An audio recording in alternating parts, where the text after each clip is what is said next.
자, 비트코인에 대한 ETF가 처음으로 SEC에서 예비 승인을 받았습니다. 박수! 자, 그러면 자, ETF라 하면 뭐냐면 일종의 파생 상품이고요. 그리고 어떤 지수를 추종하는 그런 것들을 묶어서 한다고 하는 인덱스 펀드라고 하면 돼요. 왜냐면 뭐 채권, 통화 이런 것들이 많지만 여러분들이 이제 가장 간단하게 할 수 있는 것들이 뭐 인버스나 레버리지나 이거에 대한 ETF가 있고요. 그 다음에 이제 뭐 코스피에 대한 지수에 대한 지수 추종 ETF라든지 아니면 뭐 기술주들을 묶은 ETF라든지 그냥 마음대로 파생을 해서 할 수 있는 그런 다양한 옵션 상품을 제공하는 것들이 이제 ETF라는 거예요. 자, 그러면 이게 어떤 의미가 있냐? ETF가 발생되고 파생 상품이 만들어지면 어떤 그 여러 가지 상품들이 만들어질 수 있기 때문에 기관 투자자들이 굉장히 좋아해요. 그래서 이거 보세요. 대형 기관 투자자와 같이 지정 판매 회사만이 펀드 매니저부터 실제로 ETF를 매매해서 수만 주의 ETF를 대량의 단위로 설정 또는 환매한다 이렇거든요. 그러니까 너무 어려운 거 다 필요 없어. 우리 같은 코린이들은 뭘 알아야 되냐면 ETF 들어와? 그러면 비트코인 ETF가 들어와? 그러면 비트코인 제도권 가네? 그리고 기관 투자자들 더 안심하고 들어오네? 어떤 틀 안에서 본인들이 파생상품 만들어가지고 그 틀 안에서 기관 투자자들이 매매를 할 수 있겠네? 그럼 여기서 장점 뭐예요? 자금 더 들어오면 어떻게 돼요? 비트코인 가격 어떻게 가요, 여러분들? 올라가겠지. 자, 두 번째 단점은 뭘까요? 그러면 장점만 있는 게 아닐 거 아니에요. 대신에 운전이 좀 더러워지겠지. 왜냐면 다른 것들에 대한 파생 상품들이 여러 가지 있다 보면 상관관계가 막 끼겠죠. 막 이해관계도 복잡해질 거고. 그러다 보면 각자의 목적에 맞는 파생 상품의 수익을 내기 위해서 현물에서 거기에 해당하는 운전을 하겠죠. 예를 들어서 인버스 잡아놓으면 가격을 떨구는 움직임 나올 거고, 뭐 레버리지 잡아놓으면 올라가게끔 만들거나 이렇게 막 그 기관들끼리도 서로 막 경쟁하는 그런 게 될 거 아니에요. 그렇게 되면 운전이 복잡해지는 거죠. 전체적으로 이제 파생 상품이 들어오면 올라가는 건 맞는데 우상향을 하는 그 과정이 점점 더 험난해지는 건 맞겠죠. 그러나 우리가 ETF를 들어온 거에 대해서 왜 좋아해야 되냐면 바로 유동성이 늘어나고 거래 대금이 쭉 오겠죠. 이야, 비트코인이 ETF가 됐어? 그러면 기관들, 그리고 주식하던 사람들, 그 다음에 비트코인이 사기라고 믿던 사람들 하나 둘씩 오겠죠. 그러면 어떻게 돼요? 시장에 돈이 늘어나고 경기 부양이 되면 주식시장이 증가했듯이 코인에도 돈이 들어오면 어떻게 되겠어요? 가격이 오르겠죠. 그럼 비트코인을 가지고 있어야 비트코인 ETF를 가지고 본인들의 입맛에 맞게끔 운전할 수 있으니 어떻게 해야 됩니까? 비트코인을 더 많이 매집을 하겠죠. 그럼 여기서 예비 승인이 됐다는 건 아직까지 본 심사에서 날아갈 확률은 있지만 대부분 높은 확률로 승인이 되더라. 그러나 어떤 ETF 예비 승인이 됐다는 게 우리가 이제 이전에 가격을 떨구면서 ETF 힘들 듯 이러면서 뭐 내년에나 될까 말까는 등 많은 사람들이 그거를 봤기 때문에 예비 승인이 났어요. 그런데 지금 예비 승인이 난 거를 저도 알고 여러분들이 알고 모두가 기대하면 당장은 예비 승인이 진짜 그 본 승인이 연기가 되거나 아니면 취소가 되거나 그럴 수 있다는 거예요. 왜냐하면 자, 이후에 인베스코라는 기업이 자산 운용사가 ETF를 신청하고 그래요. 지금 보면 여러 군데에서 ETF를 신청한다는 움직임은 이 중에 하나가 될 수도 있고 여러 개가 될 수도 있고 뭐 아예 안 될 수도 있고 로비를 더 하라 이런 말이 될 수도 있겠고 그런 부분에 있어서 조금 이해관계가 조금 얽히고 설킬 수 있다라는 거. 그래서 너무 안심하지는 말고 약간만 우리 이제 심장 좀 살짝 두근두근 할 정도로만 기대하자는 거죠. 이해되십니까? 그 정도까지만 스탠스를 잡아서 기대를 하고, 자, 그러면 여기서 두 가지가 나오겠죠. 이런 기대 심리일 때 마지막으로 여러분들이 탈출할 수 있는 기회가 될 수도 있겠고, 첫 번째, 이거는 이제 시장을 부정적으로 보시는 분들. 자, 그 다음에 두 번째는 우리가 시장을 좋게 보시는 분들은 제가 이전 유튜브랑 방송에서 맨날 무슨 말 했어요? 딥 때마다 매수하셔야 된다. 코인의 가치가 변하지 않는다. 그냥 가격이 변할 뿐이지. 정말 코인의 가치를 믿는다면 코인의 가치가 변하지 않기 때문에 가격이 싸지는 거는 분할로 매수할 수 있는 뭐라 그랬어요? 기회라 그랬죠.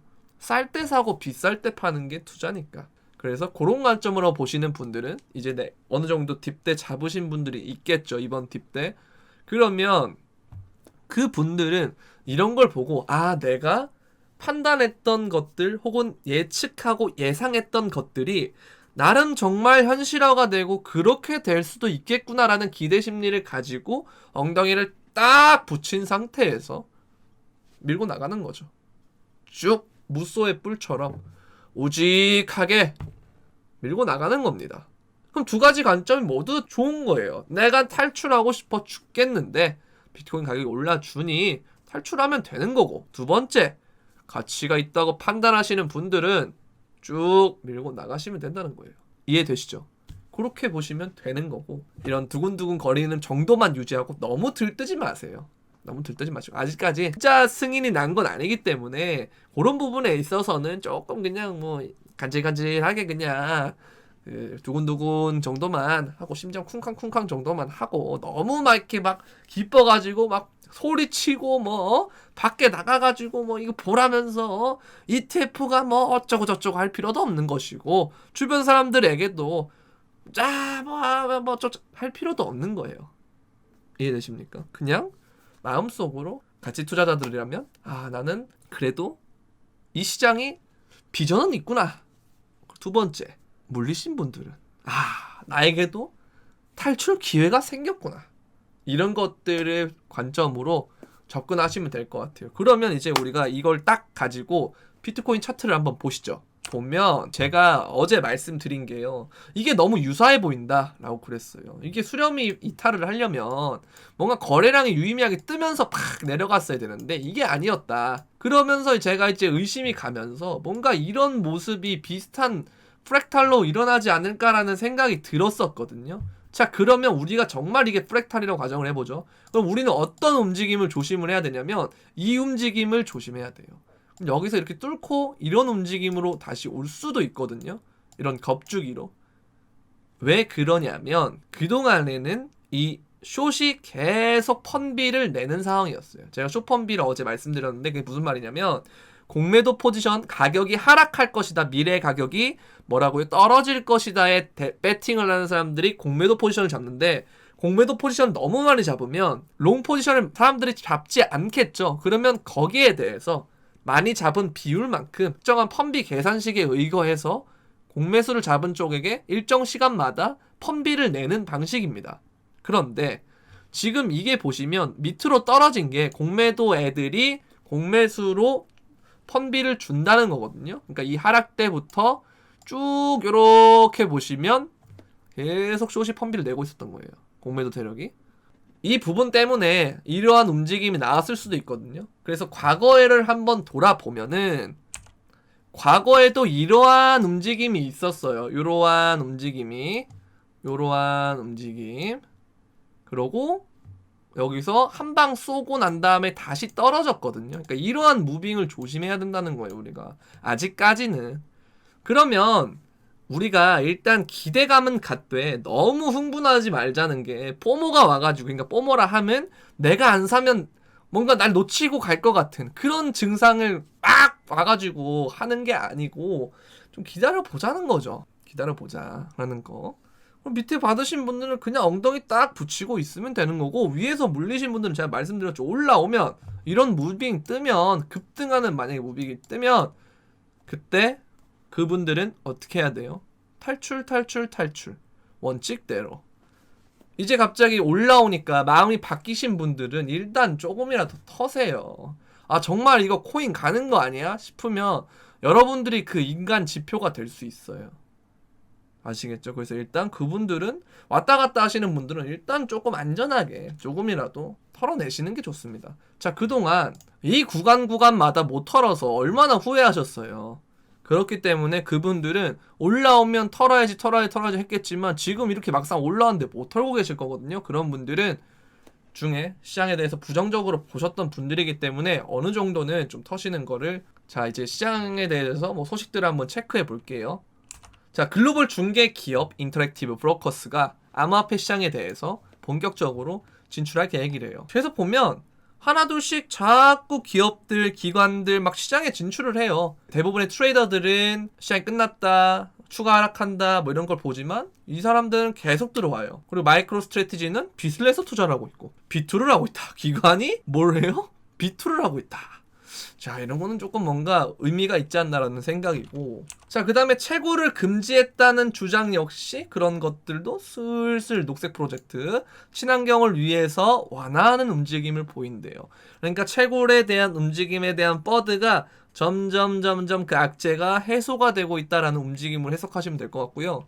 자, 그 다음에 요즘 일론 머스크보다 더 뜨는 사람이 있어요. 그게 뭐냐면 바로 엘살바도르 대통령인 부켈레입니다. 부켈레. 그래서 요즘에는 머스크 형이 아니고 부켈레로 바뀌어요. 부켈레 형, 뭐 켈레 형 이렇게 부르던데, 이런 식으로 지금 뭐 비트코인에 대해서 굉장히 적극적인 움직임, 엘살바도르가 중심이 돼서 선두가 돼서 이제 남은 중미, 남미 국가들에서 하나둘씩 화폐 기반이 약한 국가들이 비트코인을 승인할 수가 있을 것 같아요. 제가 봤을 때는. 그래서 그런 움직임과 플러스 유럽의 움직임을 저는 잘 지켜봐야 될 것 같습니다. 왜냐하면 유럽에서 7월부터 기관 투자자들이 참여를 하기 시작해요. 독일 순서로 스페인 이런 식으로 참여하게 되는데, 유럽도 금융의 나름 전통의 강호들이거든요. 그들이 시장에 들어오고 온다는 것은 좋은 의미죠. 당연히 그들이 올 때가 있을 것이다.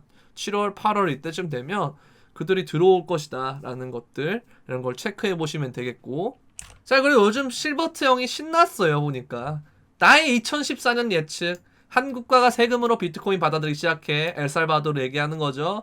미국은행이 BTC 거래 데스크 시작해. 이거 하고 있죠. 중앙은행이 비트코인 축척한다. 이것도 이제 진행이 되고 있나 봐요. 그래서 베리 실버트가 신나가지고 이제 해제를 또 하고 있어요. 얘도 보니까 신났지. 나 예측한 거 봐라. 맞았지? 맞았잖아. 이거 하고 있는 거예요. 지금 신났어 아주 그냥.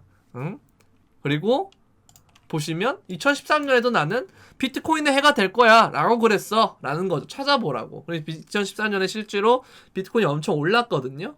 이런 부분에 대해서 자랑하고 있는 거죠. 그러면서 나의 2021년의 말도 지켜봐 이런 소리예요. 그냥 좋아 죽지. 그냥 신나가지고 얄밉지만 그래도 이런 부분에 대해서 우리에게 알려준다는 게 얼마나 중요하겠어요. 그러니까 이 사람이 하는 트윗은 빠짐없이 저도 그래서 체크를 하는 편이거든요. 여러분들도 베리 실버트를 트위터에서 팔로우를 한 상태에서 실시간으로 받아보시면 좋을 것 같습니다. 자, 그리고 또 누가 있어요? 또 신난 사람. 바로 엘살바도르 대통령.